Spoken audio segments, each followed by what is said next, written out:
I never know how long to wait after I push the go live button. Like, can I go live immediately? Like, can I start talking immediately? I usually give it like 6, 7, 8 seconds, and then I go back and see the former Gamescast, and there's just like big long moments of silence at the beginning of the show. But then every so often, I go back and I see like it starts off in the middle of a sentence, and I'm like, oh, okay, I haven't quite figured this out yet. What's I going don't on, think Wes? YouTube's figured it out yet, man. I think it's very inconsistent. Yeah, So, in order to mitigate that, I hereby propose that we sing ourselves in every week, and we just pick a new song, and we harmonize, and man. that way, if it picks up, early or late, it's beautiful. Doesn't matter either way. Can the first song be "It's Been a While"? It's been a while. No, the first song will be the theme to television's The Jeffersons. Wow, moving We're on up moving on up to the east side. to a deluxe apartment in the sky. Just letting you know right I'm now. moving on up. I didn't know you were gonna keep going with it. That's amazing. Yeah, dude, I definitely play guitar and I sing, but there's no way in hell I can harmonize. Like I am. That's just a step beyond my abilities. So I can it's gonna teach you, Brian. it's gonna be bad, Wes. It's gonna be bad, which means it's gonna fit in perfectly with all of our other shows. Indeed. Indeed. You ready to do this? You ready to have a good show? Let's do it. Let's go.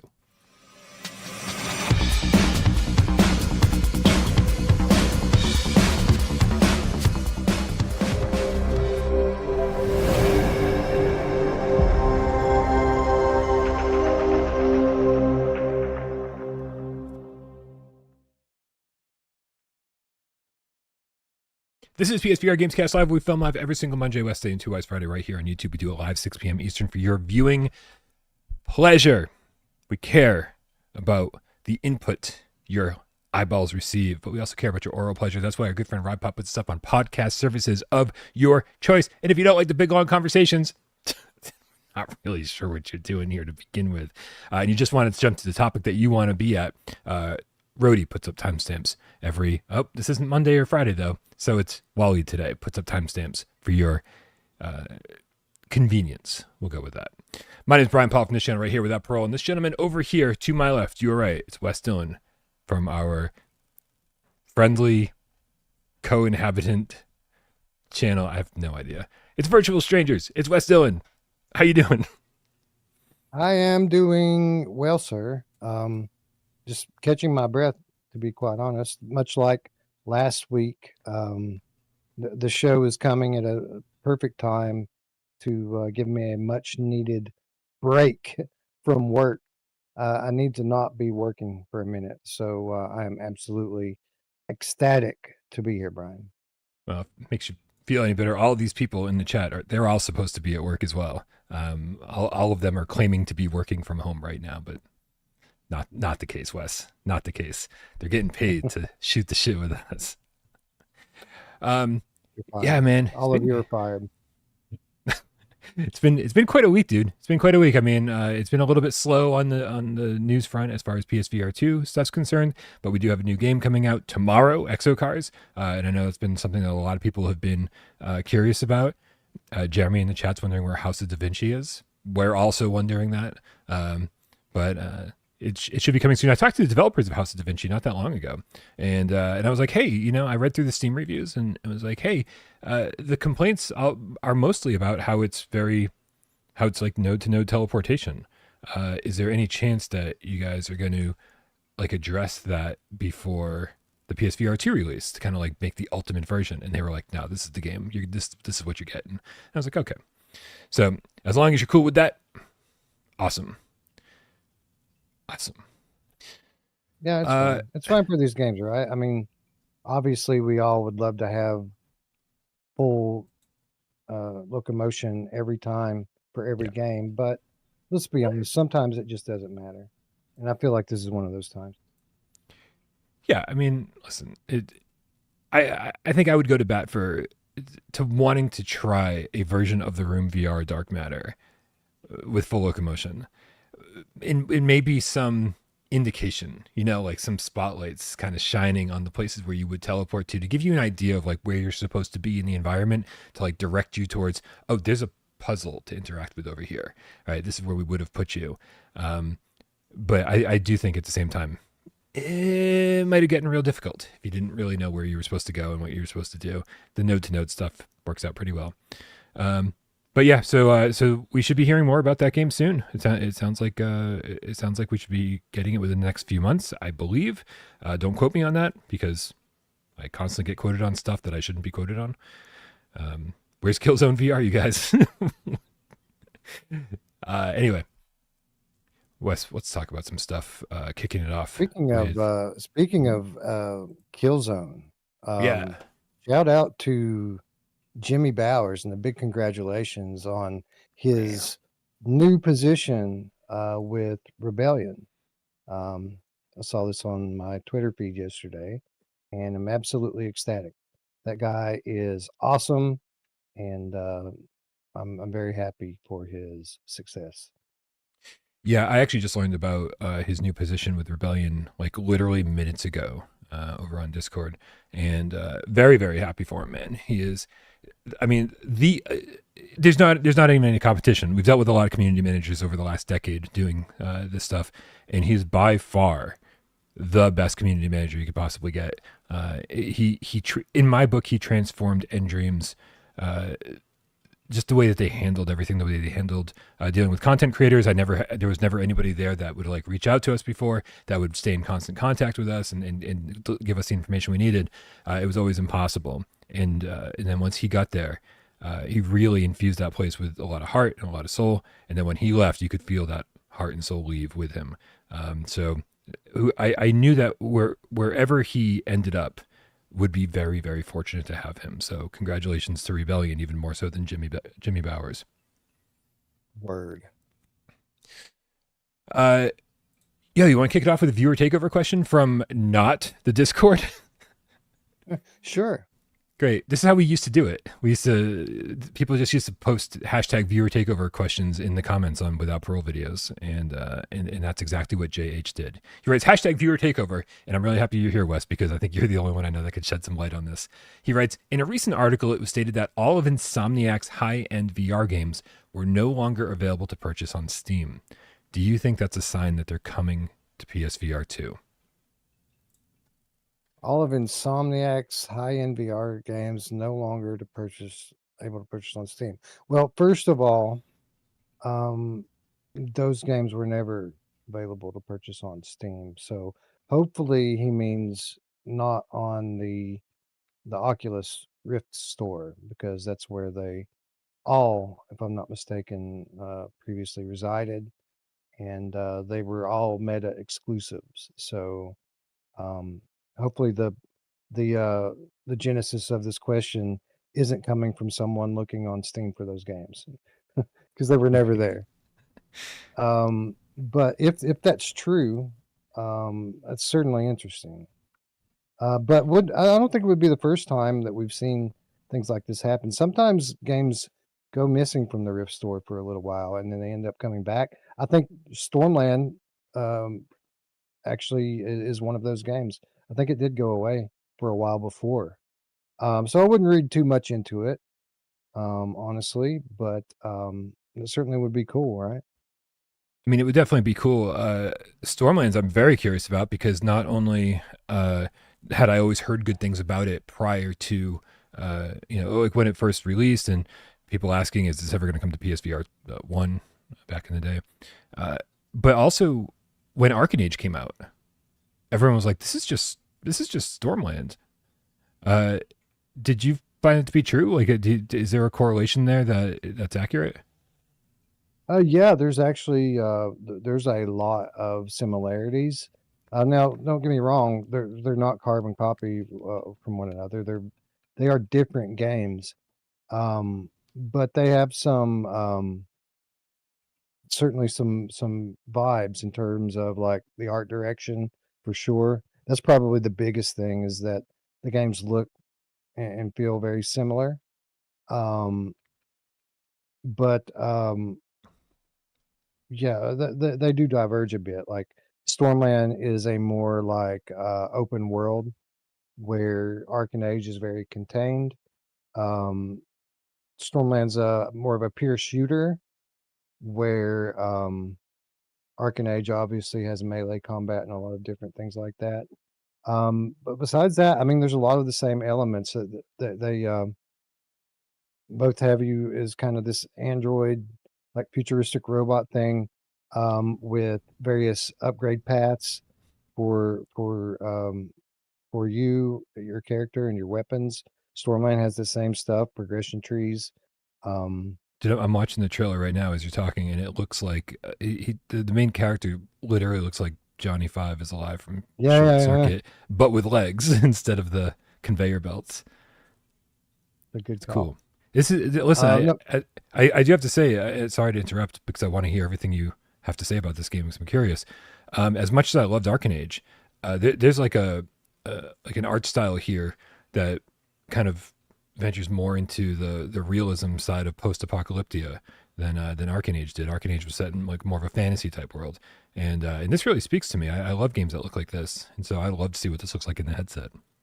Oh, it's so fun, dude. The just the movement alone is great because it's one of these games where it's an open world and you're basically traveling from island to island in it. But there's a lot of verticality built into the map. So there are big peaks and mountainous terrain, and everything is climbable. You can climb to the top of any of it. Did someone say to the top? Sorry, where's Dan when you need him? Sorry. Okay. Like you can climb to the top of these giant peaks and jump off and glide seemingly for miles. And then the water in between the islands, you kind of like surf across that, only at like super high speeds, like really, really fast. That's so cool. So the movement alone is just phenomenal. And then you mix in the fact of the exploration and the combat. It's got a great story, great production.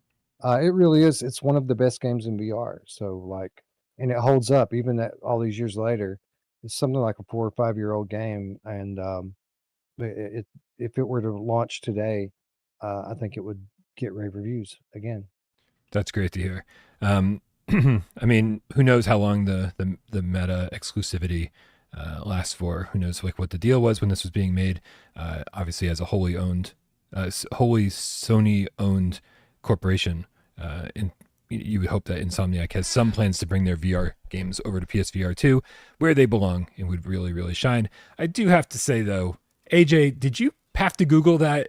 Did you see this in the chat? AJ writes, Los Locos kick your ass. Los Locos kick your face. Los Locos kick your balls into outer space. Did you Google that, or did you just do that from memory? Because that's fucking legit right there. I got to say, I would hire you for that alone. There's no way you did that from memory. It's crazy. So what do you think, man? Likelihood, in terms of just like what we're talking about in terms of being a meta exclusive and now being delisted, like no one is making money off of this game right now. Do you feel like that gives them some leverage to get their game out on PSVR 2? I would say give it a month. If it's still gone in a month, then something has certainly changed. And for what it's worth, the original leaker, Rythian on Twitter, who said years ago that Stormland would be coming to PSVR 2 along with the sequel. Yeah. He recently, I think, spoke on this and said, and someone must have asked him the question, and he said that yes, Insomniac did retain rights to all of their previous projects like Stormland, and that means that now that Sony owns those IPs. So okay, well, so I mean, Rythian has had probably the most spotty record when it comes to all of the leakers out there, and that's putting it nicely because I just don't want to be mean.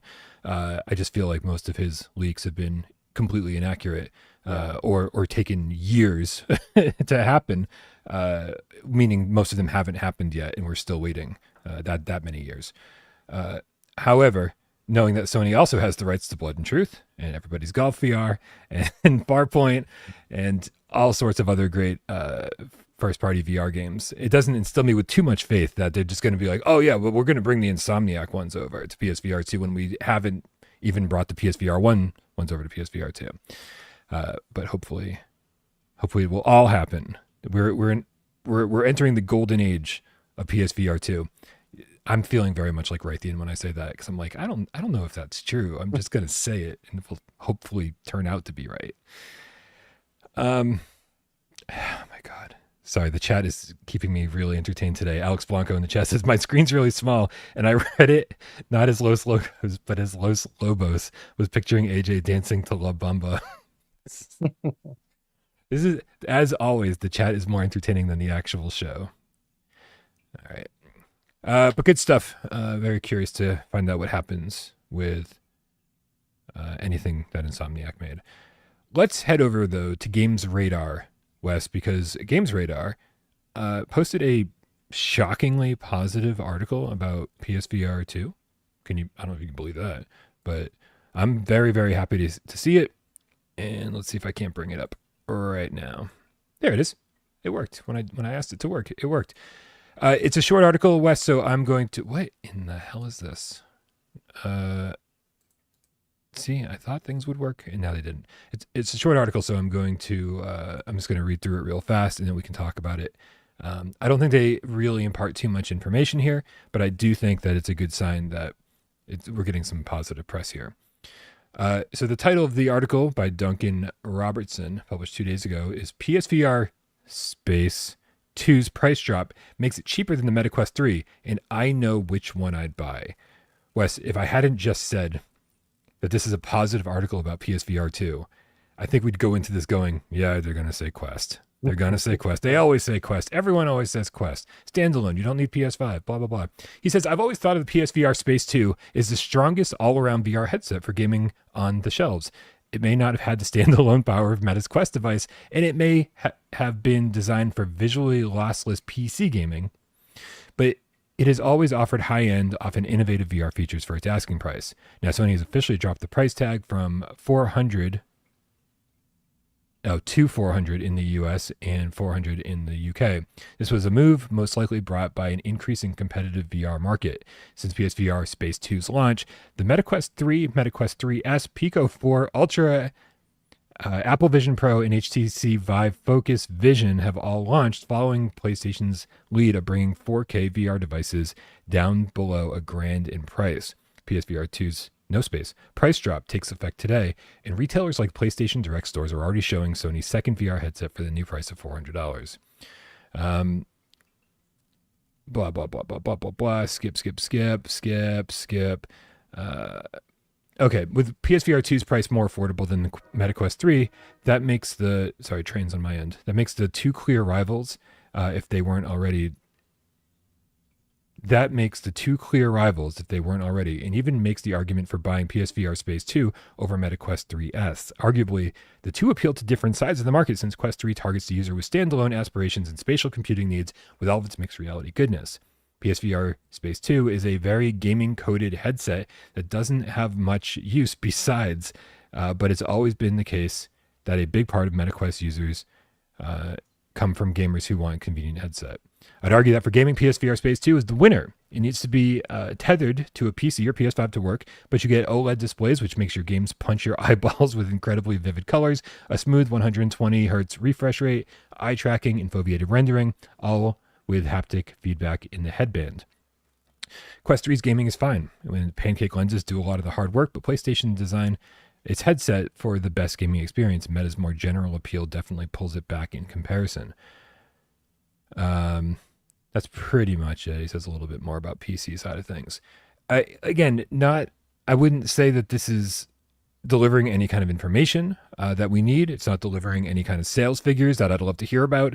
It's basically it's a fluff piece, honestly, and we get so few fluff pieces on PSVR 2 that even a bad article that doesn't say much that is positive about PSVR 2, to me at least, shows a change in the narrative, right? That if you were complaining about the price this whole time, you no longer have anything to complain about. Yeah, right? Yeah, and I think that is the news. Now, obviously, it's not news for us as people who live and breathe VR and PSVR2, but to the casual out there, the PlayStation owner who maybe thought about picking one up earlier for Gran Turismo or Horizon or Resident Evil, maybe that person wasn't aware that the headset is much more affordable now. So I think that this article is for them, and yeah, I think that it is a fairly significant thing. I think that people are going to buy in now that have been waiting, not VR gamers, but PlayStation gamers. Yeah. Um, some anecdotal storytelling time. My buddy who got into PSVR2 not that long ago, um, he had to pick up a new headset, and so he was excited when he saw the price had dropped, and he couldn't find one. After lots of searching, he found one PSVR2 headset within 50 miles of him over the like this past weekend. Like, so again, very anecdotal evidence. People out there looking for one and aren't able to find one.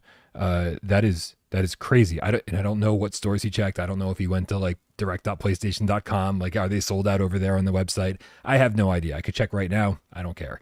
The point is that he was looking for one and he had a hard time, which means there's the new price point's already working in Sony's favor, which is great news. And as Jay Meow reported a few days ago, that this dropped the price of used headsets to an all-time low, like down to like 250 for some, and that's monumental, right? If you're willing to buy a used headset, which I wouldn't really recommend, to be honest, 250 is an amazing price.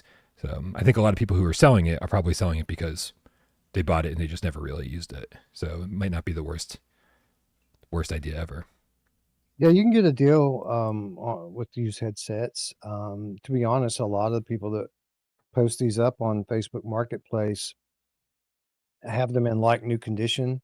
A lot of people got them as Christmas gifts or what have you, and then ended up playing it for 3 days and then putting it down. Then they ran out of crack and they needed something to sell. So, you Say know, crack. yeah, crack, heroin, put your drug of choice in there. But they have to sell Mushrooms. it. Uh, eggs. Eggs are pretty expensive these days, I hear. Um, I've heard that. so yeah, no, it's a little bit more difficult to buy PSVR used as than a Meta Quest. Quest you can spot check it right there to make sure it works. Where with PSVR you can't. I would just urge people if you're in the market to pick up a cheap headset. Definitely look into it, but make the seller um, upload through the lens pictures before you agree to meet them Smart. somewhere and buy it. Very smart. Oh man. So that's good news. I like good news. Uh, Yeah. which is why I want to talk about some more good news.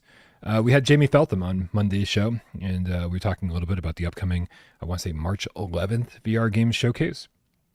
Um, it's interesting to have you on, Wes, back to back right after Jamie, because that just means that I'm talking to two people who, like, consecutively, who have an infinite more amount of knowledge on these things than I do. But it does seem like, man, that the VR Games Showcase is shaping up to be, I mean, possibly one of the best VR showcases we've ever seen. Uh, we already knew prior to Jamie's appearance and prior to the news that we heard today, we knew that we'd be hearing something new from the Breachers team, Triangle Factory, about their next game, likely. Also, seeing more about Hitman World of Assassination on PSVR 2, which Jamie confirmed on Monday that the news is not that we're getting a delay, which is interesting. That's awesome. Um, Also, I said that Wrath Aeon of Ruin was going to be there, and God, I don't even know what else. But it was a few other titles that like sort of had gone under my radar, like had been announced, we talked about, and then I completely forgot about immediately after. EXOshock, I think they announced Yep. is going to be there. That's a cool one. I know of another one, but I don't know if Jamie said it on the show because I didn't watch it. I didn't watch the episode. But there's another really cool um, co-op game that is going to be represented during the VR game showcase. Hold on. You get the newest. Let's see. I want to bring up the newest one here. Is this the newest one? Let's see what we got. This is Jamie talking about some stuff. All right, you know what? Let's just figure out what they announced today because we've already talked about what was announced previously. I could have sworn I downloaded this, but it did make a few more announcements. And the two biggest ones that I was really interested in, which actually I called on Monday for one of them, was that they're going to be showing more footage of Slender, which is a horror title that I actually missed out on back on PS3. Like I played it a little bit and didn't really know what I was doing and had other stuff to play. But now it's going to be in VR, a little Slender Man game. So that's one from Perp. And another big one that I'm very interested in hearing more about is whatever the fuck SciTech Games is working on next. Right? We haven't heard from SciTech Games in a while. These are the developers of Windlands 2. But man, we really just haven't. They haven't been very vocal at all about what they've been working on. Although if you talk to John Hibbins, he's always very excited. Right. And also very excited about what they're working on. Just saying, oh, you're going to love it. You're going to love it. You're going to love it. So this is all good stuff, man. And obviously Flat to VR is going to have a big presence there. And I don't know, you can only speak to so much of that, obviously. Yeah, we are going to be well represented at the VR game showcase. Excellent. So what do you know about? He said also revealed today was new looks at Memorium, which I remember seeing a trailer for and being like, oh man, PSVR2, and then like I don't remember it having a PSVR2 logo at the end of it. A game called Stay Forever Home, and then updates from SciTech Games and Hidden IO, who I'm not familiar with at all. Do you have any insight to any of those three things? Yes. Ooh. Yeah, I know who Hidden IO is, because they're a client. Oh, one of my clients specifically. So, anyone who does a little bit of digging out there can probably figure out what they're going to show. I don't want to say it if Jamie didn't say it, but yeah, they this won't be a reveal for them. There's stuff out there that you can find. Is Hidden IO the developer behind Zix? They are indeed the developer behind Zix. Oh, well then you know what? No one said anything. No one broke any embargoes. We just Googling some stuff here. And so I'm going to bring up the trailer for this thing and we can watch it together. And maybe we'll see more about this on next week's show. I have no idea what this is. So let's take a quick look. Also, and just heads up, the trailer is labeled as a MetaQuest and Steam trailer, so this could very well not even be a PSVR2 game. Yeah, and it's also the one that you're about to see is like months old and 3 months old. Yeah. So we could be seeing some updates on this, and hey, man, who knows? Maybe in the last 3 months they said, let's add some PSVR2 support. Listen, I like what I'm seeing regardless of what platform it ends up on. It looks like a game that is just fun. The locomotion with all the jumping and climbing and wall running and whatever. It has a little to the top vibe as far as the locomotion's concerned, that you're running and shooting and jumping simultaneously. This looks like it could be fun. Sirens on my end. Weirdness to the max. Ooh, just a strange, surreal project. Zix. Sweet. And what was Memorium? This is the last game I want to jog my memory on before we move on. The Memorium looks pretty cool. It's like a sci-fi, spacey horror type thing. That was the one being developed by that studio that Gamertag VR and Mike VR Oasis. Their studio that they're involved with.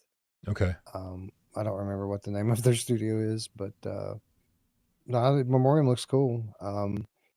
To my knowledge, it was revealed as kind of like a Quest title, but they may be supporting other platforms. It's been a while. I think Gamescom was the last time there were any real beats on that one. Oh wow! So this is the first time I'm seeing today's update video, and they did show underdogs on there too. So that was the other thing we were guessing. So cool. Perp's gonna have a pretty decent showing as well between Slender and underdogs. Looper, the Underground Game Cat, in the chat says Memorium is Dead Space minus Metroidvania. There you go. Yeah, I mean, that sounds okay. Spacey. Yeah, I like Dead Space. I also like Metroidvania though, so don't take my Metroidvania out of my Dead Space. How dare you? Put it back in.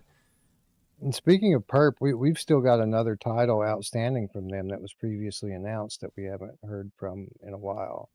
Numata or something like that. Yeah. I'd like to hear more about that. So I do know more about Numata. If you're interested, I can tell you. I'm very interested.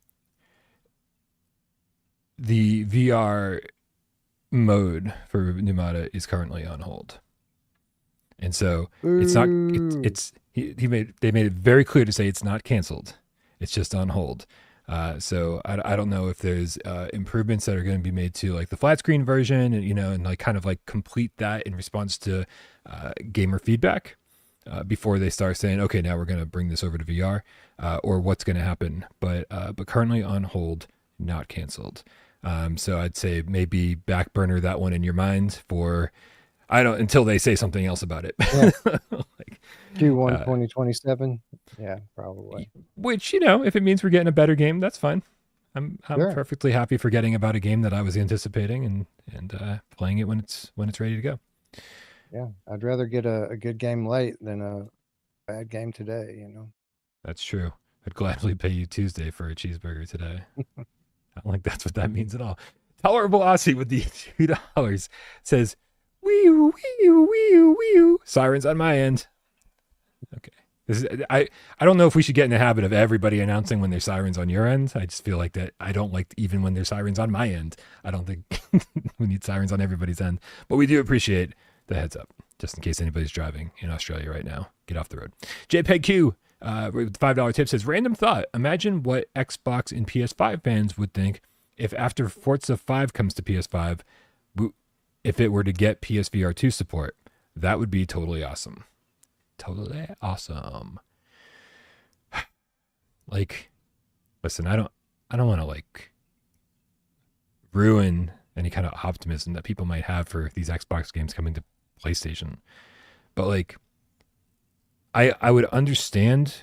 I understand the thought behind like porting Forza to to PC and PlayStation and making sure that as many people buy it as possible.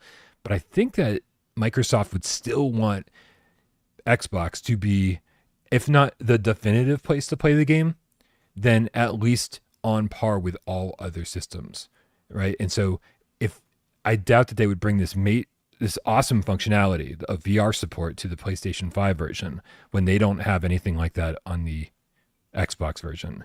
I don't know. Can you think of a loophole here, Wes, or some reason why they would do it?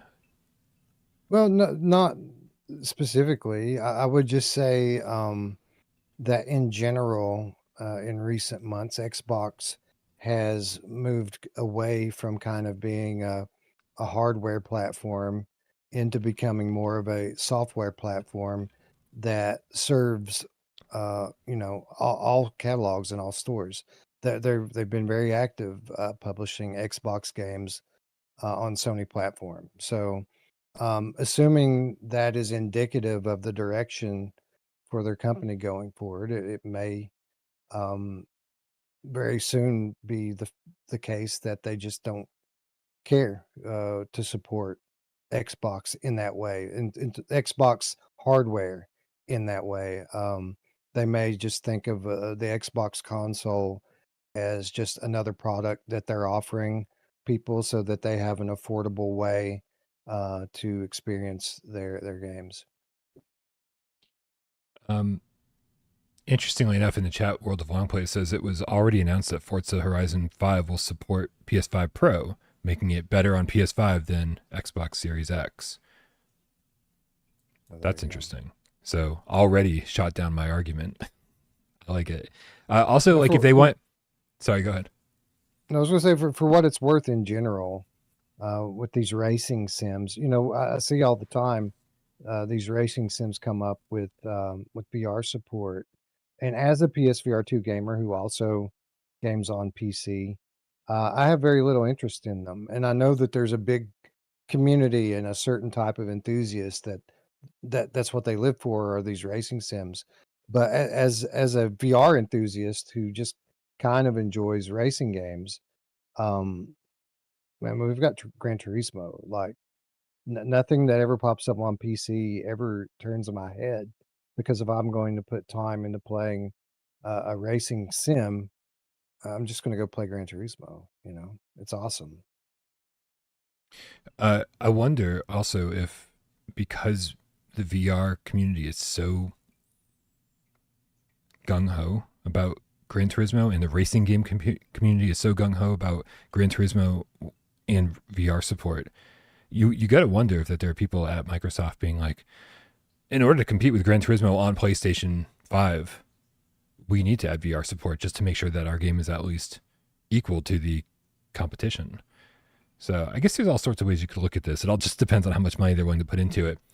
Fortunately, I don't think there's a lot of money that needs to be put into most racing games, right? If you're just using the same controller and there's no VRAF interactions, and all you're doing is using the same wheel, steering wheel or controller that you were using on the flat screen version, all you're doing is changing the perspective, and not even changing the perspective, just putting it into VR with no actual change in the interactions. So it seems like these games would be a shoe-in for VR support, because it require the least amount of work. Right. Yeah. For what it's worth, we have in the chat Dylan Lawrence, who says, Memorium dev here. The dev team is actually Patient 8. So when I was attributing it to Gamertag and Mike's company, that they must be publishers. But Patient 8 Games is developing Memorium, and while PSVR2 would be awesome, not my call to make. From my understanding, we're laser focused on making it run well on Quest first, and then other platforms. And first of all, that's cool and completely understandable. The second thing, though, if I'm not mistaken, Patient 8 had another title that has been announced for PSVR2 that we're still waiting on, and I'm just verifying that. Give me just a moment, but No, take your time. Take your time. I'll keep an eye out for more chats from Dylan in the live chat. Hopefully he can shed some light on all this. But yeah, thank you for the clarification. Thank you for being here. I always appreciate devs hanging out in the chat, and especially when it's something like this that we're happy to be fact checked on, so we're not spreading misinformation. Also, real quick shout out to Ben L, who gifted 5 Without Parole memberships. Congrats to Dan, Phil, Yo-Yo, Twitcher, other people, GameCat, Goofing, and Virtual Reality, all for receiving Ben's gift. Thanks for your generosity, Ben. Nothing's coming up on a quick Google search here, but I could have swore that they had another title. Maybe I'm wrong. I'm getting them confused with someone else, obviously. Dude, it's when you try to keep all of these people and all these developers and all these games and all the port studios and everybody who's involved in everything, it's like you have this constant Rolodex that you're flipping in your head, right? And it's one of the few things I think that I actually excel at, is remembering who's who. Oh, of course, I know who this is. This is the group that did the Half-Life Alex mod that was based on BioShock. They did Return to Rapture, part 2. Well, part No 1 way. and part 2, but part 2 was the one that used official assets, like thousands of official assets from the original BioShock game. So they remade that in Half-Life Alex Source 2 engine, and it was amazing. And they went on to found this studio, Patient 8. So yeah, Anyone who is doing anything with BioShock and VR, is aces in my book. Wim was the guy's name. Here, I don't here we go. remember his last name, but the studio's founder. For anyone unfamiliar, this is a trailer for Return to Rapture 2, I think, and I'm already in love with it. Like, totally getting hard over here, Wes. Not gonna lie. Just so glad the camera only goes down so far. Oh yeah, okay, I'm good. This is fuck, dude. I need some BioShock and VR like right fucking now in my life. All right, well, if I didn't have respect for Patient 8 before this, lots of respect now. Yeah, word. Yep. Excellent. Real quick here in the chat, we got Dan Keeper with the $5 tip, says money for you because Game Cats are awesome. I feel like I should be giving money to Game Cats then because they're the awesome ones. I just heard you all together 3 times a week. Says, I blame you for being awesome person bait. So many ways to take that. You know who else is awesome person bait? Yeah, she is. Thank you, Dan. Also, shout out to Twitcher, who gifted a Without Parole membership in response to Ben giving him. This is interesting. I like the way this works. It's like paying it forward. That movie made me cry. I'm not going to lie. Pay it forward. Grandpa's Barbecue or Game Cat with the Australian $5 tip says, Microsoft Flight Sim already has VR on PC. I'm sure it won't have PSVR2 support. Yeah, I'm wondering what the requirements are for that on PC. Like how powerful does your PC have to be for that to run at like a solid frame rate and everything? I feel like that'd be tough on the PlayStation 5, I'm guessing. But also it'd be great to get Microsoft Flight Sim is notoriously resource hungry. Like you have to have a really top end PC, even for 2020, to run smoothly, let alone 2024. Damn. Also, apologize if I was talking over you. Your video was lagging a little bit. I don't know if your audio was too. Okay. Let's see what we got. Hey, look at that. I have a Microsoft Flight Simulator trailer just hanging around. Craziness. Shout out to the GameCat Andrew Ehrenreich for paying it forward and gifting a Without Parole membership. Fucking awesome. You guys are so fucking generous today.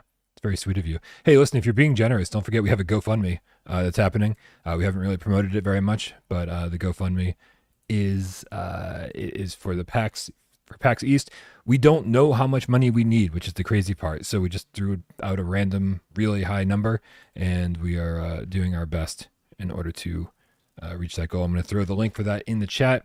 Anybody who can support this, it's all going to go towards making sure that Wes, Miles, AJ, and myself can all get to PAX East, afford our hotel rooms for these guys to afford their flights. And then, of course, just living there for 4 days is going to be kind of expensive. So thank you in advance to everybody who's going to help us out over there. And thank you to everyone who's already helped us out. Really appreciate that. All right. I think that covers everything so far. Let's get to the meat and potatoes. The meat and 3, as they say in the South. They don't say that. I'm in the South. Nobody says that. Bro, from like the first day I lived in Tennessee, somebody had to educate me on what meat and 3 meant. That's really not a thing? I've never heard that before in my life. It's like a term that they use at like restaurants, right? So somebody's got to be in the chat and help me out on this, right? Like you go to the restaurant and you order your meat and then your 3 sides or something like that. And so some places are meat and 2, meat and 4, and it's so somebody in the chat back me up on this, because I was only in the South for like 5 years, but I felt like I heard it a million times somehow. So as much as I trust Brian, Wes, Tennessee is a good 90-minute drive from here, so could be different there. I'm sure all sorts of different shit is happening in Tennessee than the South where you live. Do you say what state you're in? I don't know if you ever say that publicly. Yeah, I'm in Kentucky. I'm in the Lexington, Kentucky area. The Lexington area. I know where you are. I just didn't want to say it and be like in outing your location. I know what having a crazy stalker is like, Wes, and I don't want that you to ever have to deal with that. It's not fun. We got Smith in the chat. He says Texas here. No. Corey Review says I've heard it. Nope. Okay. Apparently I'm alone on this. Never. Jay says from Texas, have lived in Louisiana and Mississippi. Have never heard of it. All right, man. I'm bowing down. I'm bowing down. Listen, I know when to admit that I'm wrong. I wish somebody fucking knows what I'm talking about. But I guess not. I feel bad for calling you out on it now, Brian. I was just making a passing statement. No, this is a thing, man. Like I need to know. Now I'm obsessed over it. Even Tatum. Oh no, if Tatum says it ain't a thing, I'm done. I'm done. All right, man. Let's talk about EXOcars. I think the meet and 3 conversation was more interesting though. All right, so we've had EXOcars for the last few days, and an embargo lifted earlier today around noon Eastern. And I really wanted to have a review done, and I will tell you that I just wasn't feeling it. Also, I think it's better that we're giving our impressions on the show right now, and then give me a little bit of extra time and get that review out tomorrow. Around the same time the game comes out. Yeah, Indy. So we'll talk about it on another show. So this is EXOcars. It's funny, Wes, you and I were actually the ones who previewed this on Quest months ago, and we had a pretty decent time. And here we go. It's out on PSVR2 tomorrow for $20. Listen, I've got a lot to say about this, but I feel like I need to collect my thoughts. Do you want to kick it off and give me your impressions? Yeah, well, I'll start by saying that I went into this with pretty low expectations. I knew from casual conversation with you that your tone was generally not super positive about it. And to be honest, I played this game a month ago, maybe 6 weeks ago on another platform, and it seemed like it still needed quite a bit of polish and probably shouldn't be on the store yet. So yeah, I was expecting it not to be great. But when I came in and played it today, I was pleasantly surprised. Everything worked pretty smooth. There wasn't a ton of jank, noticeable jank anyway. And I enjoyed playing it on the PlayStation. The wider field of view, the OLED panels really made the environments, the different tracks pop. And I seem to be able to handle it a little bit better while I was racing. Not that I was breaking records with it or anything, but it seemed easier to drive now than last time. There was a lot more. It was a lot more rough around the edges last time with you would end the race and it would just abruptly stop, which it still kind of does that, but it's not nearly as egregious as it was before. But I think it's pretty good, man. Like obviously it's a $20 title from a small indie studio, so you need to go into it with proper expectations. But if you're looking for a casual arcade style racer here, to get in with you and a couple of friends, it's not half bad. It's decent, I would say. I want to stop you there because I want to tackle a few of the things you've already mentioned, and one of the things I say in my review that is in progress is that I think first impressions on this game are going to be great. I really do. I think that you jump in, and I think the graphics are, the environments, all the tracks, they're crisp, they're clear. The resolution is great. It's obviously using dynamic foveated rendering, and so wherever you're looking is pretty clear, and it's running at 90 native, and that's exactly what we want from a racing game. We want everything to look clear. We want it to run smooth. We want that from all games, but racing games specifically that rely on the sense of speed. I think this game nails the sense of speed.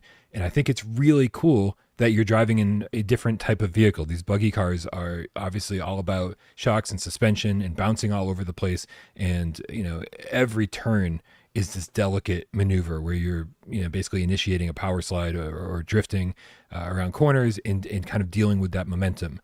And so it's doing something completely different than most racing games are. And I think that's good, and so that's why I think the first impressions for everybody are going to be really good. Most of the problems I ran into were after that, right? And as you said, Wes, it's a $20 game, so I'm trying to keep my expectations in check. We loved Galaxy Kart at launch, even though it was kind of a mess, and the developers were great at VR Monkey about updating that game continuously. Now it's a great game, right? I start to run into problems. Immediately with the obvious exclusions. There's no wheel support yet. And although I've heard from other influencers that wheel support will be in there tomorrow for launch, I don't believe that to be true. From what Joyway said in their press release, it sounds like they're working hard to get it implemented. We'll see when that actually happens. So there's no wheel support. And okay, I'm going to stop there. Right, we'll talk about the lack of multiplayer in a second. But so right now there's two control schemes, right? You can either grab the virtual wheel and drive like this, and then use the triggers for your acceleration, or you can sit back, way back here, Wes. This is how I picture you playing it. Just really fucking relaxed, no hands on any wheel, and just flicking the analog stick left and right, just kind of flicking it back and forth in order to maneuver the turns. I don't think either of them are very good control methods. I think when your hands are on the virtual wheel, it feels like it doesn't have the response that it needs. Certainly not the type of response that you get from flicking the analog stick back and forth, right? And if your hands start falling a little bit because your arms are tired from holding on to literally nothing because there's no wheel support, then it stops responding very well. And so when you try to do this race after race after race after race, your arms, you just like, it feels like the wheel gets less and less responsive, right? Galaxy Kart was really good. You could grab one hand on the wheel, the virtual wheel, and be fine. It was like, it didn't seem to matter where your hand was. It always seemed to respond, right? But because this is so much more, even though it's an arcade racer, the turning is so much more technical because of the type of vehicle that you're driving. I don't feel like the virtual wheel is adept at handling these things. And then when you're sitting back and doing this, does this feel like driving to you? No, it doesn't. It's way more manageable, but it doesn't feel like driving. It's like, why am I even in fucking VR if I'm going to play this way? Right? It's a very casual sort of like, I'm barely even participating in this race type of movement. Well, for what it's worth, it's fair points. I did not use the virtual wheel. Nothing specifically about how it's implemented in this game, but I always hate virtual wheels, virtual flight stick. Like none of these ever feel right to me in VR. That it feels weird grabbing things that aren't there. Right. So I always go for gamepad style controls when they're available in these types of games. And you're right. Like the importance of steering in this game, it can't be overstated, and not because of the obvious. It's a racing game. Steering is what you're doing. Right. But this type of game is all about keeping control around curves and while you're going over obstacles, right? Like this isn't a straight like street racer where you're just steering and trying to take tight corners and stuff to get ahead of the opponent. This go-kart racer, any turn you take, any bump in the road makes it difficult to control your kart.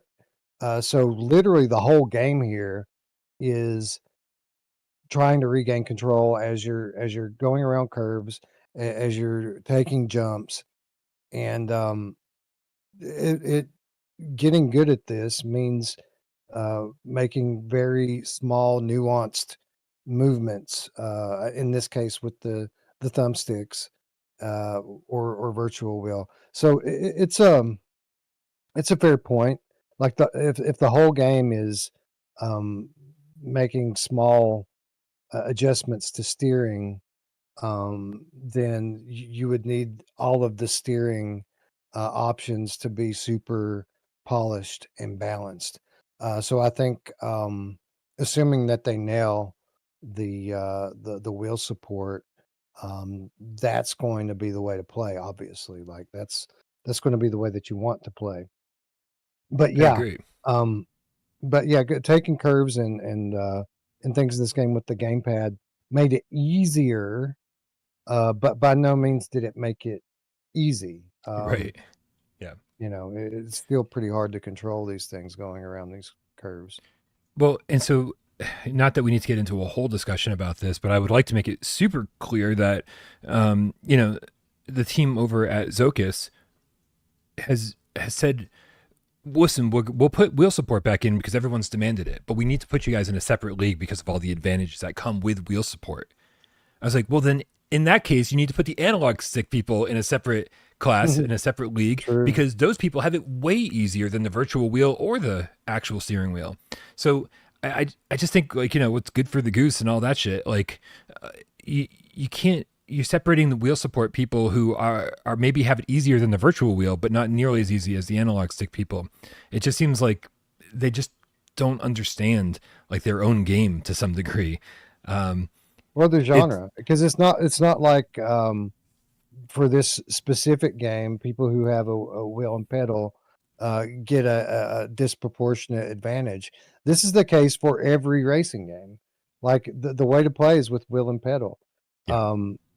And obviously gamepad support is easier than virtual wheel. But it's kind of up to everyone how they want to play. Now, if they want to have separate leaderboards for that stuff, I mean, I'm fine with that. Like separate leaderboards, but also separate leagues. Like not even letting people race together. It seems like when they're using different setups. I don't. That's my understanding. It could be wrong. It seems like it would be optional, right? Like, you should be able to go into the options and choose who you want to race against and who not to. And like, if you're somebody who's really good with the gamepad or really good with the virtual wheel, and you want to take on literally all comers, right. It seems like they should allow people the freedom to do that. I want to point out something because Twitcher brings this up, and I'm really happy he did. He said, just watching the steering wheel in this footage, it really doesn't look smooth or fun. Almost digital tweaks on the steering wheel by the look of it. It's exactly what I'm doing. When I say I'm flicking the stick, I'm not like pushing it a little bit left to right. I'm like tapping it, all the way in one direction. So you can see the wheel doing these motions very, very quickly, a motion that you cannot do with the virtual wheel, period.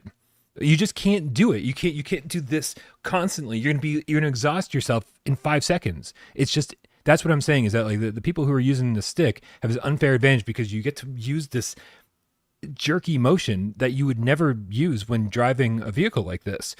But it's the only way, or it's the best way, even though it feels kind of like cheating, to allow for to maneuver these tight turns in these in all the drifting that you're going to be doing. It's the best way to do it, because even though you're turning the wheel very quickly, those are still subtle motions when you're driving because of the lack of traction from the roads and from the tires. So that's what I'm saying, is that it just feels like an unfair advantage when you're playing that way, and also extremely unimmersive. It doesn't feel like you're driving. If you're using the analog sticks for Gran Turismo, you're being very careful with that analog stick. There's no way in hell you're flicking left and flicking right and the wheel's going like this, So I just feel like the entire control scheme needs to be revamped completely, because I feel like something's wrong here. And no one is, oh, look, and I just crashed into that bridge. Do you see that? I crashed into the bridge. There are so many examples, and not to topic jump, but man, like while it was on the screen, I had to say it. I crashed into a bridge that you're supposed to be able to drive over. Like the boards were like an inch off the ground. Like these are big tires, and it just hit this grinding stop, and I had to restart the race. Dude, and sometimes the races don't load. We actually had this problem on the Quest when we were playing against each other, Wes. Sometimes the next map just wouldn't load. You'd be stuck in a load screen. And that happened to me so many times over the course of the few hours I was playing this. So many times that like there's just like little bugs and glitches and shit that like just need to be polished out. I feel like this game's not quite ready for release. Whereas like I think everyone's going to have a pretty positive feeling about it when they start and they play for an hour or so. And then these little things start adding up and you go, why is this like this? Why doesn't this work? Where's multiplayer? Like, there's no multiplayer and it's a racing game. They're saying, what does it say in the title screen? By March 27th, I think they're promising. We'll see. So I wasn't aware of that. Obviously, I didn't try the multiplayer on PlayStation. I will say that the multiplayer was broken on Quest last time I tried it. Not completely broken. I think after 45 minutes of trying, I eventually got into a lobby with my wife. I think it was a public lobby. I don't think we ever were able to figure out how to make the invites work. But that aside, obviously that's a big thing. I mean, ask First Contact Entertainment how important it is to be able to get into a match with your friends. Yep. It's pretty crucial. But in terms of like the game itself, you're right. We did have problems with maps not loading and things like that. I had none of that this time, and I played. I mean, I didn't play it for hours and hours, but I played it well over an hour. I unlocked about half of the maps, or tracks rather, and it just everything worked perfectly for me. Good. That's I wasn't really expecting it. So that's reassuring to hear, because you don't want this to just be like this massive problem for everybody. I will say though that just like when we were previewing this on Quest, I really like these maps. I really like the way they look. I like that there's a lot of variety, and it's not just visual variety and like, oh, the obstacles now are trees instead of shipping containers. It's more than that. The terrain for a lot of these are very different. Some of them are, these really rough mountain paths, and this, forest path that we've got right here, it's loose gravel of some kind. And you feel that, especially when compared to the ones that are the pavement ones, the ones that are, you race in the parking garage, or that one, that place that looks like the Terminator 2 location. It's, these things actually feel different. Yes, exactly. Concrete River. And so I really appreciate that, which means that I don't think that, my complaints about this are that bad. I feel like everything I'm complaining about can be easily fixed, and that they actually have a pretty good foundation here to build a great game on. I'm a little bit nervous about the multiplayer, because even being able to jump in there and play with your friends or some randoms, it's still only going to be 4 players. Right. I feel like a racing game. I was sad when Galaxy Kart went down from 8 to 6 to fix the bugs that they've got, and to go down another pair of racers down to 4. I was like, man, you're just going to be like all alone on some of these tracks, like for extended periods of time. Yeah, that does kind of suck. The tracks are awesome, by the way. To your earlier point, there's a wide variety of tracks there. There's a good number of them, some of them in wide open spaces, which is cool. There was one that was kind of on a mountain face, and like I thought it was really cool because I crashed immediately and got way far behind. But as I was going around the turn into like this big broad side of the mountain, I could still see the opponents on the track, like way ahead of me, like over on the other part of the mountain, which I thought was awesome. The haptics in the controllers were a big step up, I felt like, in this version of the game versus the previous version. They added a lot to the immersion for me. Unfortunately, I did not notice any headset haptics. None.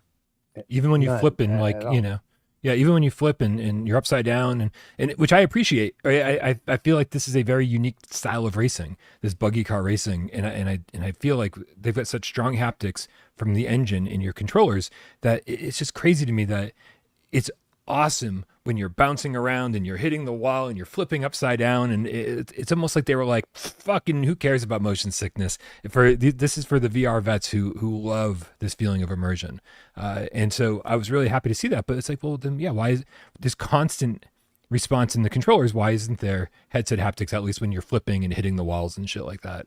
No, it's not game breaking stuff by any stretch, but it is stuff that I wish they'd pay attention to. I would have loved some adaptive trigger support for the throttle. It would have been great. Yeah, that would have been cool. A couple more points before we move on from it. Things that I really think they could have done better, or areas of opportunity going forward. So versus the first time we played this, they have added in progression elements, right? Yep.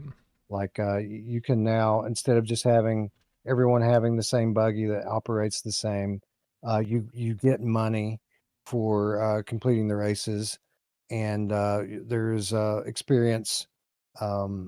experience meter that uh, allows you to level up. I don't know what that's for, other than maybe matchmaking. Um, but the progression on the car, the unlocks, unless there's more after you max out your vehicle, you're going to be able to completely max out your cart within 2 to 3 hours of gameplay, I would think. Yeah. Um, I'm I'm and then you're I'm right back to square one with it.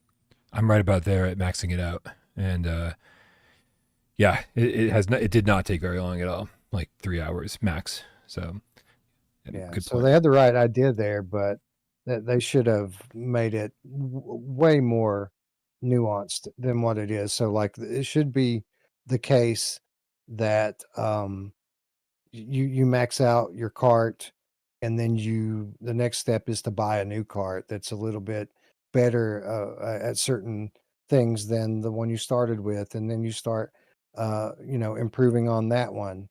Um, and you just keep kind of buying up and buying up, which will allow you to compete in a higher classification of race. So, like, maybe now we're on the beginners circuit, but Mm. after you get to a certain experience level and get a certain class of cart, now you're in the next kind of class, the professional level, and it's the same maps and all of that, but the level of competition is higher, so to speak. Just an idea, just an example.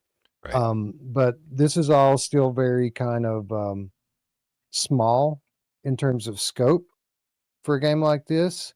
So with that being the case, the fact that someone who plays this for a few hours is going to see most of what's here. By the way, they could have made the tracks more difficult to unlock as well. Like, they have a ton of tracks, but all you got to do to unlock the next one is just finish one. You don't Right. have to win. You don't have to play. They could have worked in a progression system for that and made you have to work at that a little bit.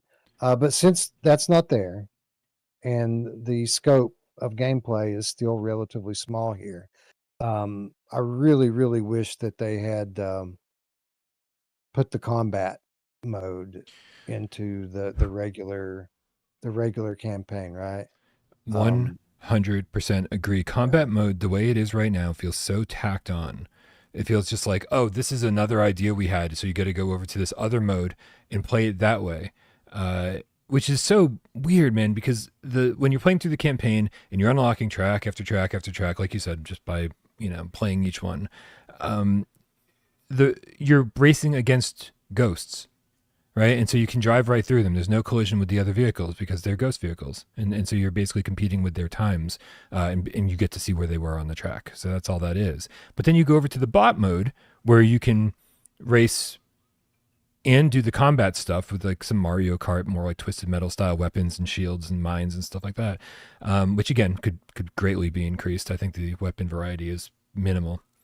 Uh, those bots that you're racing against are not ghosts. I mean, they can't be, right? Because you're fighting with them and blowing them up and shit like that.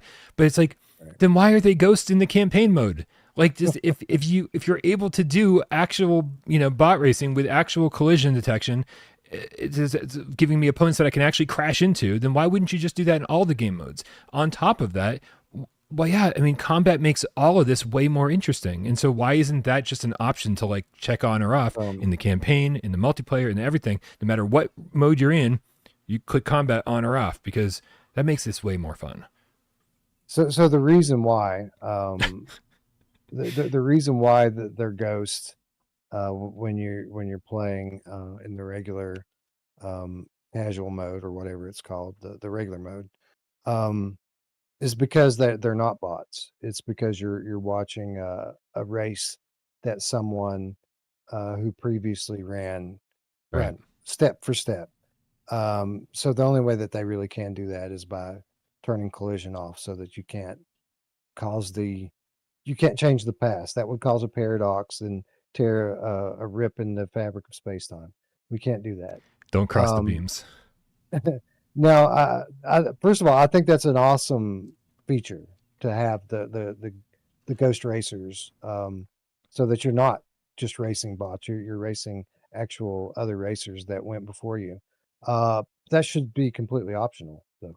Like, you should be able to click that off, race bots, either in a standard race or a combat race. They should have the standard race mode versus ghost, the standard race mode versus bots. So you go through the whole like circuit campaign, whatever, Yeah. and then they should have the both of those options with combat on or combat off.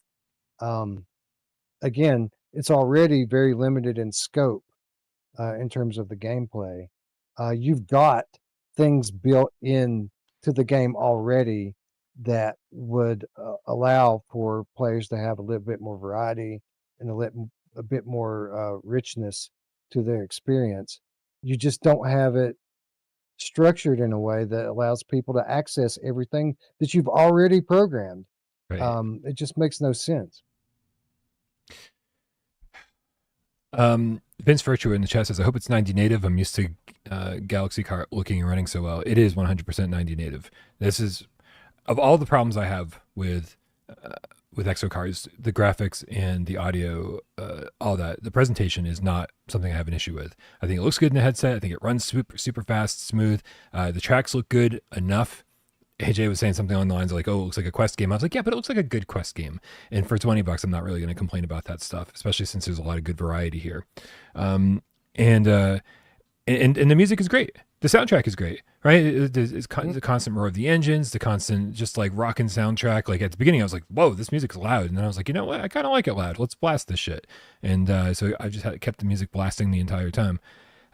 So I think there's a lot of good first impressions you can get on this game, and then I think the deeper you get into it, the more you're like, man, there's not a lot here. Like everything needs to be improved to some degree, and so at least right now, like my review's going to come out tomorrow, and as long as like wheel support doesn't get added, as long as like multiplayer support doesn't just drop out of nowhere, then like my review's a 5 out of 10 right now. It's like it's fun. The stuff that you can play is fun. It's just with the weird controls, and honestly, I've pretty much got my cart upgraded all the way, and I was expecting it to feel drastically faster and the suspension to be drastically tighter and grip the road better. Man, I don't know. Like if you told me that it's just all a facade and that it doesn't actually improve anything, I wouldn't be terribly surprised. Maybe it's because you gradually upgrade, and so like I don't see the difference between level 1 acceleration and level 5 acceleration back to back. Right, I'm going level 1, then level 2, level 3, and so it's so gradual. Maybe I'm not noticing. If you told me it was all a facade, I'd fucking believe you. Like I don't think this is a thing. Yeah, that's fair. And to be honest, for me, it's just as much about having something to work toward as it Agreed. is the upgrade. So yeah, you're right. Like it doesn't. None of the upgrades make a very noticeable difference. The increase in my ability to being able to handle the cart around curves could just as easily be chalked up to my skill getting better with each race. It's that minute of a difference that there could be no difference. So I think that's fair, and I think your score is pretty spot on. Honestly, I think if this game has wheel support and if it has working multiplayer that works perfectly, it's a 7 out of 10 game Yeah, for agreed. me, which is just average. It's just a good game. Not great, not bad, just good. Where I think it is kind of exceptional is the fact that it does find a spot in the catalog where there's nothing else, right? Like we've Yeah. got Galaxy Kart, which is the awesome kart racer.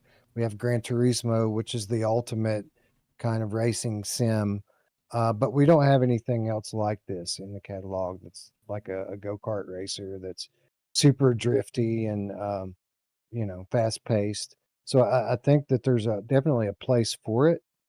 Um, but yeah, even with um, perfectly working multiplayer and wheel support, it's still just an average game due to all of the deficiencies that we have just pointed out. AVCIII, I don't know what that translates to in Roman numerals, says that's what made me love Galaxy Card, all the unlocks. And that all wasn't in there from the beginning. Just in case you weren't there day one with Galaxy Card, they've added so many new characters to unlock and so many new tracks to unlock and so many new cars to unlock. Characters and cars are separate. That it was one of those games that you just had to kind of stick with if you loved, and just if you want to support the developers and be there on day one and be like, I have faith in this game and I want to be there as it grows and maybe even have my voice heard. This is a new thing for gaming over the last decade or so, where gamers want to be there and be part of the game's evolution. And so if you're that kind of gamer, it's like, yeah, okay, man, I do think that these developers are committed and they've got a nice solid roadmap for the next year. And I just hit the bridge again. It's I think that this game's going to be great in a year. I really do. Solid foundation. But honestly, like, yeah, I'm basically with Wes. He agrees with me on my current score, and I think even once I get the multiplayer and wheel support in there, I think the controls need a bit of a revision as far as the analog sticks and the virtual wheel goes. If they can get all of that kind of tweaked and get rid of some of these weird little bugs that I encountered, then I'm at a 7. Right. But I feel like that's a ways off. So fingers crossed that they can do it. And if you do happen to jump in, like, again, I still think you're going to get a couple of good hours out of this. If you're prepared to deal with the jank, but, or the weirdness, I should say. Some of the stuff that's weird isn't jank. But just a fun little alternative. William Silica in the chat says Gran Turismo 7 killer. Seriously? Yeah, no, I don't know if he's responding to somebody in the chat, but this is like, for $20, I think my recommended purchase price on this currently is like $10 at best. Get the features you promised in there, and then we can start talking about $20. But right now, it's an incomplete game. So we'll see how it pans out. We'll keep you posted. Yep. I wish I'd rendered out some extra footage. I think we watched all of this like at least twice. I didn't think we were going to talk about it this long, but I guess we did. Wes. We got Red Rover, the effing Game Cat, in the chat with the $5 tip. Says, I've never heard of meat in 3. I don't live in the South, but I support you for $5. I want my meat in 3. Listen, for $5, I'll give you everything I got, baby. You know who loves meat from 3? Whoa, that took me a second, but I got there. I don't think we gave Game Cat Andrew Ehrenreich a shout out for the gifting a Without Parole membership. You guys are super generous today. Red Rover with another $5 says, how about hooking steering up? Oh my God. Why am I even reading this one out loud? He says, how about hooking steering up to the 3D rudder? I know how much Brian just loves that thing. Dude, generally in life, I feel like I want people to succeed and I want products to succeed. And I want, if something's good, I definitely want, I want the people behind it to do really well in life. The 3D rudder was the first time that I ever said, I want this thing to fucking fail. I want it to fail miserably. And I want everyone behind it to be put in jail. Like, this is not right. This is horrible. This is the worst thing I've ever played in my life. If you're a PSVR1 gamer, you know what? I was going to say don't buy the 3D rudder, but I bet if you search dumpsters worldwide, you will find one somewhere. Because $2 for sure. I put 2 in my dumpster. I didn't want to give them away to Game Cats. I didn't want to like sell them and try to recoup. Nope. Into the trash where they belong. We should do an episode one day, or at least a segment where we go back and remember some of the PSVR1 accessories because there were a lot of people trying to come to terms with the no thumbsticks on the Move controller thing uh, through through accessories, and obviously the 3D rudder is near the top, if not the very tip top of that list.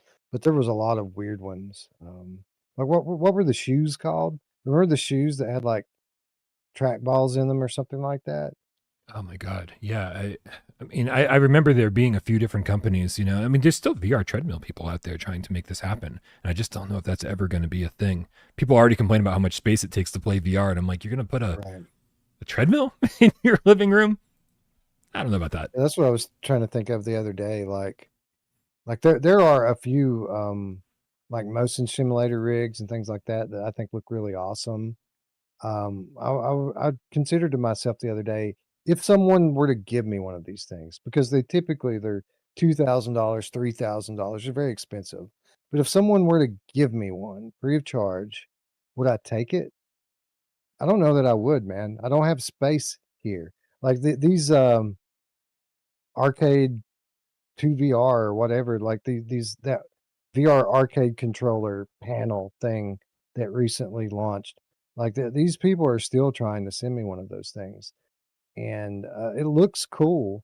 But I know if it got here, I would play with it like 3 or 4 times, and then it would just permanently occupy some spot in my room that I already don't have enough room in here. Yeah. Um, so yeah. Nope. Dude, I'm, I've made some space in my apartment. I got rid of a lot of stuff, basically got rid of my entire retro game collection in order to get some of my 350 square feet back. And so I do have a little bit more space in here, and I'm not willing to sacrifice that. I said back when I first got PSVR1 that I don't care about waving my arms around in games. Right? That was my defense against Resident Evil 7. That was my defense against everybody who's saying it's not real VR. Of course it's real VR. It's just different than your preferred way of playing VR. But I back that up by saying I'm just a gamer. Like, I don't care about these VR interactions all that much, which is, I mean, in retrospect, the craziest thing I've ever said, right? Because like we are so gung ho about VRAF interactions here on the channel. It's crazy that I've ever said something like that, but it just shows that like, your perspective on these things can change. Right? I was like, I'm a gamer. I just want to sit on the couch and put a VR headset on and play with a DualShock 4. That's how I honestly felt at the beginning of PSVR 1. And then fast forward, and now I'm like, man, I really don't sit down to play VR games anymore. When I was sitting to play EXOcars, because standing would be a crazy way to play that game, I was like, this is crazy. This is how Wes plays all the time? Like, how is All this? the time. It's actually really relaxing. I think I would play more VR games if I were sitting down. I'm just getting old, right? So, that's what this is all about. It's all about perspectives changing, and as the medium grows, people grow with it. And I think honestly, at some point, I could see myself wearing a pair of shoes to run around instead of using analog sticks. Maybe, or maybe I'm just getting older, and there's no way I'm ever going to put on a fucking pair of shoes to run around to play video games. We'll see what happens, but. It's the stuff that I'm constantly fascinated by, mostly because I'm like, what is my interest in it? What does that mean about me personally as a gamer? Like, what are my tastes changing as I slowly adopt these things or reject these things? I don't know. Just a weird side note. And it goes both ways too, by the way. Like a lot You of know what else the goes both people ways? yeah, she does. Sorry. Okay. A lot of the people in my community, it was kind of just the opposite. Like they all started out where they were all gung ho about everything needing to be VRAF and you know screw stick locomotion. Like artificial locomotion sucks. We need to stand up and use room scale.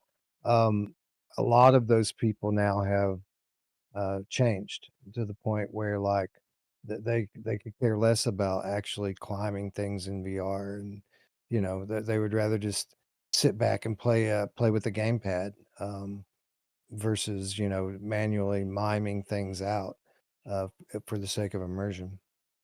And I understand those people. I really do. It depends on my mood. That sometimes the last thing I want to do after a long day is, jump around and climb and move all, like I just want to, I am still a gamer no matter what my preferences tend to end up being, as my tastes evolve. I'm still a gamer. And sometimes I just want to sit on the couch and play a fucking video game with the VR headset on. So I do understand those people. I don't love when they try to make it sound like they're the majority, because they're clearly not, right? Well, that one thing is VR, but the other thing isn't VR. Or it's less VR than my way. My way is more VR than yours. Yeah. Right. Yeah. And I totally understand that developers can't satisfy everybody, right? They're going to go through all of this time and effort to make climbing a ladder feel as VRAF and as immersive as possible. And then they're just going to also go in and reprogram their game so that you can just click X to teleport to the top of the ladder. Like, I mean, it's a lot of these teams are just not big enough in order to basically make two games in one. So I would say give these developers a break and don't demand that kind of stuff. Make your voices heard, obviously. And if enough people want it, maybe some developers will start doing it. But there's a tactful way to do everything. Obviously, and also I just fucking love this video, right? Because this was this video that we're playing right now, the dude playing Farpoint with the aim controller. This was such a drastic change during the PSVR1 era, where it was like, oh man, we got analog sticks and, full one-to-one movement in game too with our weapons. Fucking what a great time this was. The aim was the answer to everything. Indeed. I miss you, aim controller. I miss you, Farpoint. Dear Sony. Right. Mustang 750R with the $1 tip says nothing, but we appreciate you nonetheless. Thank you so much for your generosity. Comic book guy game cat, what's up, dude? Says hi with the 20 quid. Thank you for your generosity. Says hi. I was going to message you about this game earlier. It's a flat screen game called. Hold on a second. I think I have this trailer. Let me see. Called Project Tower. With some reworking, that game could probably work in VR also. It's a UE game as well, Unreal Engine. So, and it's also by 4 people. All right, this is a lot to unpack. Are you familiar with this game, Project Tower, Wes? No, I'm actually searching for it as we speak. All right, I brought up the trailer here. Let's see what comic book guy Game Cat is talking about. It's a PS5 game. Dude, I did see this trailer. I mean, I obviously downloaded it because I knew this tip was coming up. But I did see this trailer because I think this is the launch trailer from very recent, like within the last month. Well, I think I did see this. Yeah. This looks like a Returnal clone almost. This isn't made by Housemarque, is it? This isn't their new game. This is just a game that looks like Returnal. Their new game had like a 5-letter title. I don't remember what it was called, but it had a short 1-word title. That too game complicated. Is a Returnal clone. It's literally like a sequel with a different story. Oh, World of Longplay says Perp Games is publishing it. So there's always hope. There's always hope. We'll see what happens. We'll see what happens with that one. I'll talk to Mickey over at Perp. Yeah. Project Tower is a third-person shooter set in a science fiction universe.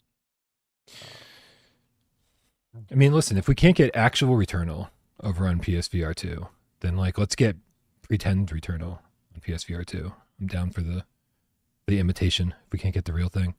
I didn't see Perp on this. Did I just miss it? Yeah. Yeah, on Steam it says that the publisher is Yummy Games. See, published by Justin Bieber's side label. Okay. Well, also I don't, sometimes when I'm reading the chat, I don't look for context. So I'm assuming he was talking about this game, but maybe not. Yeah. This is not Perp. Cool. Well, thank you again for the tip, comic book guy. I will look into this and see what I can find out. Again, it's available now. When the fuck did this trailer come out? I don't even remember this coming out. Not that I stay current on flat screen stuff. That's just way too much to try to keep on top of, especially since the only flat screen stuff I care about tends to be like Nintendo DS recently. It's only been out for 2 months. Very positive reviews, but only 61 reviews. So, So people who maybe have we played should, it like it, but not a lot of people have played it. yeah, maybe we should make some noise in the PC modding community about this one and try to sell some copies. There you go. Sick flat to VR on them.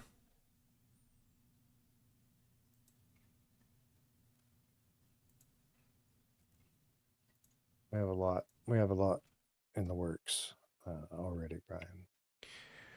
And some of that will be revealed next week on the VR Games Showcase. Some of it. Some of it. Just a little bit. Remember Just that. the tip. Remember that when we're watching the showcase next week, that there's more coming. You're like the giving tree, Wes. Indeed. Yep, we're gonna chop you down and build a house for me and my wife. I think that's how that story ends, isn't that? Like the tree gives and gives and gives to this kid its whole life, and then at the end he just chops it down and builds a house. Like he was like, "Fuck you, tree." That's actually a very effective metaphor for parenthood. Oh, hey, there you go. Never thought of that. Listen, that's probably not the end of the story, and I'm sure it's like, there's a happier ending than that, but that's how it ends in my head, and that's the funniest fucking thing I can think of for a children's book. That's the best way it could possibly end in my head. I love that so much. Happy birthday, Brody, by the way. Shout out to my son, Brody. Yo, happy birthday, little Wes. Wes Jr. Wes Mini. Yeah, mini me. Wes Part 2. He is Westport too. He's Wesley Dillon, just like me, although we have different first names. I am Glenn and he is Brody. Bro, I'm learning new things about you every single time we hang out. It's crazy. Like, who are we really, man? Like, we're not even going by our real names. What the fuck are we doing? We're just fooling everybody. That's right, stalkers. You're gonna have to try harder. That's not a challenge. I didn't need to initiate that. Oh my god. Don't. No. I'm provoke me. gonna have to chop that part out. Otherwise, I won't be able to sleep tonight. All right, dude. It's time to do a 4-minute challenge, which means I've got a game in my head, PSVR1 or PSVR2, and it's up to you guys out there to help this guy right here in under 4 minutes to ask as many yes or no questions as you can ask. Figure out what game I'm thinking of. Are you ready, Wes? Yo. That's a combination of yes and no. Wow, I was going to say it's not one of the answers, but I guess it is. All right, chopping you down. Let's do this. On your mark.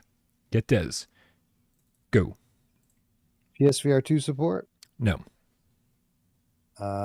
Is it on other platforms besides PSVR1? I'm looking that up right now. I don't think so. Nope.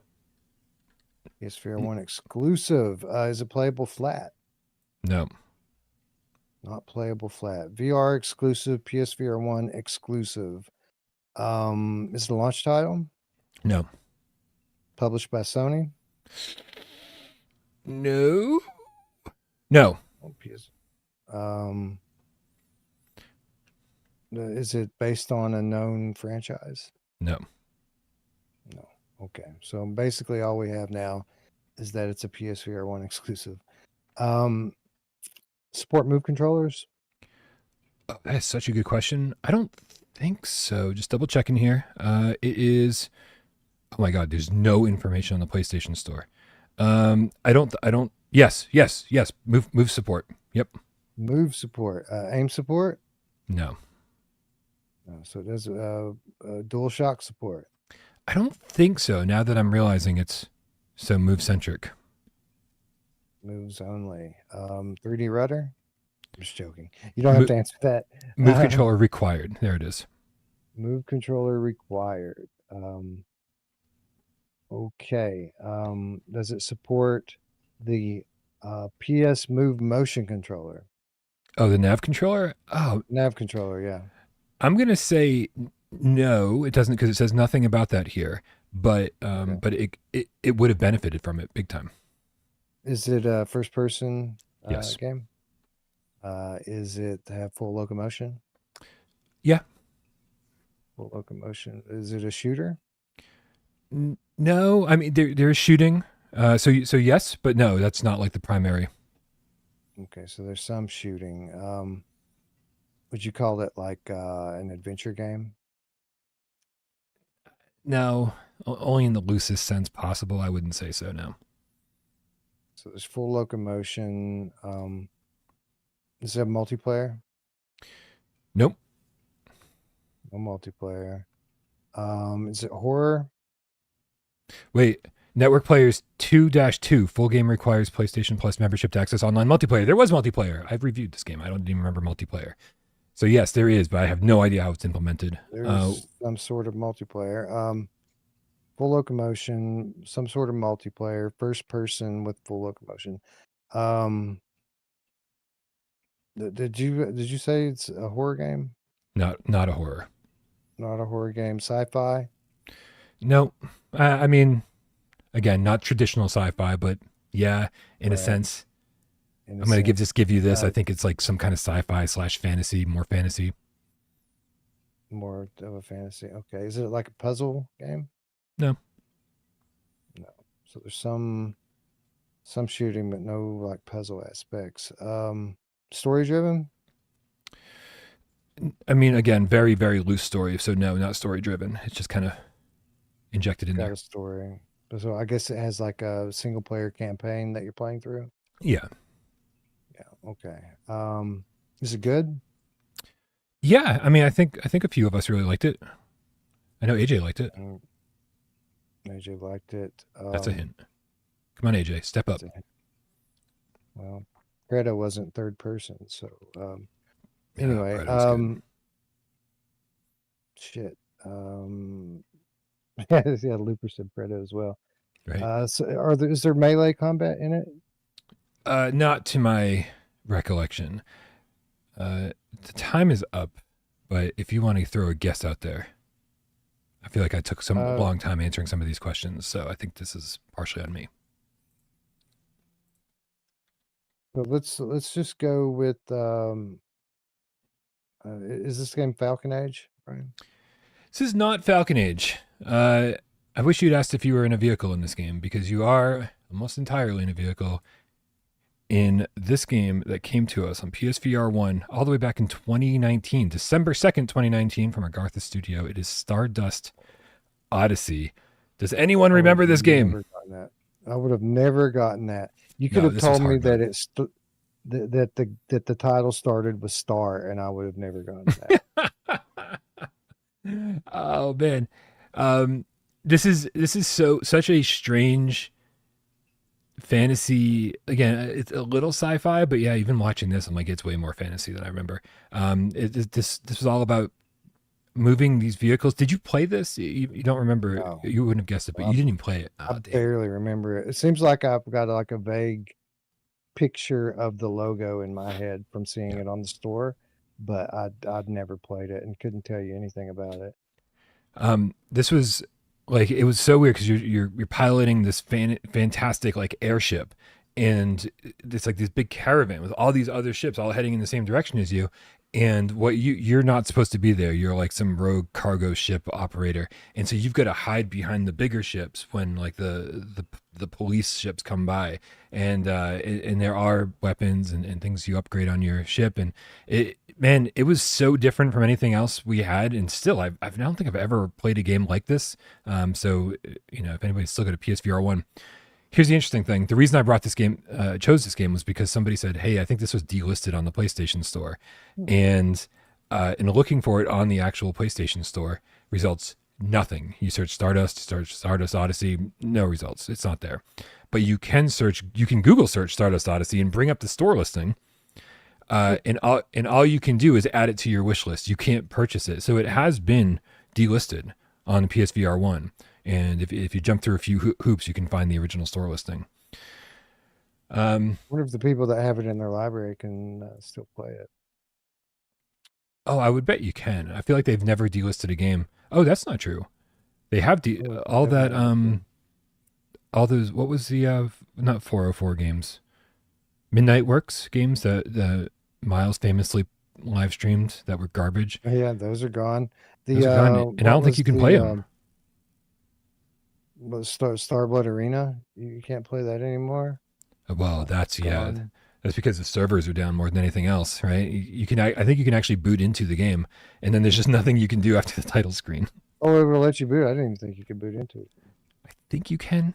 Again, don't quote me on that. I have no idea what I'm talking about ever. Ben L of the Game Cat Army with the level 3 membership says, at the very end, the kid is an old man. Oh, it's the Giving Tree. We're back to the Giving Tree. This is the best episode of Gamescast ever, Wes. He says, kid's an old man who lost everything, and all the tree can give him is a seat as they wait for the end. Dude, that is an even better ending than the kid just fucking him over and chopping him down. It's like, oh, well, now I'm just a fucking stump, so we're just going to wait here and die together. Feel free to sit on me, old man. You've used and abused me my whole life. Just saying. Best episode of Gamescast ever.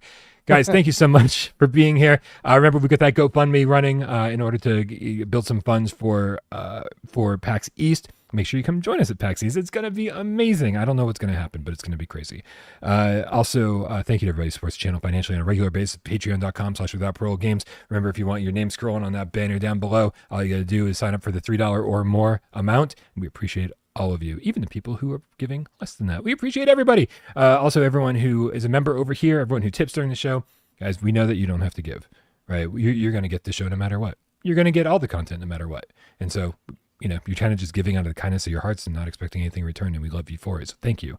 But even if you don't give to the channel and you're just here, we love that you're part of the community. So thank you for being here. Thank you for being part of our Discord. Click the link in the description down below to join our Discord. Go click on the link to join Wes and his friends over on Virtual Strangers, where they cover all VR games, not just PSVR2. You want some talk about UEVR? Do you? Do you want some talk about UEVR? I bet they're going to talk about UEVR over there. Go check them out. Yeah, you. I'm talking to you. Guys, thank you for hanging out here in the chat. Thank you for helping during 20 questions. Thanks for just being you. And shout out to everybody who sits back, watches the show, and doesn't say a goddamn word. We know you're out there, and we love you just as much. Happy Wednesday, Wes. Happy Wednesday, Brian. Happy Wednesday, cats. See you all very, very soon. Let's go.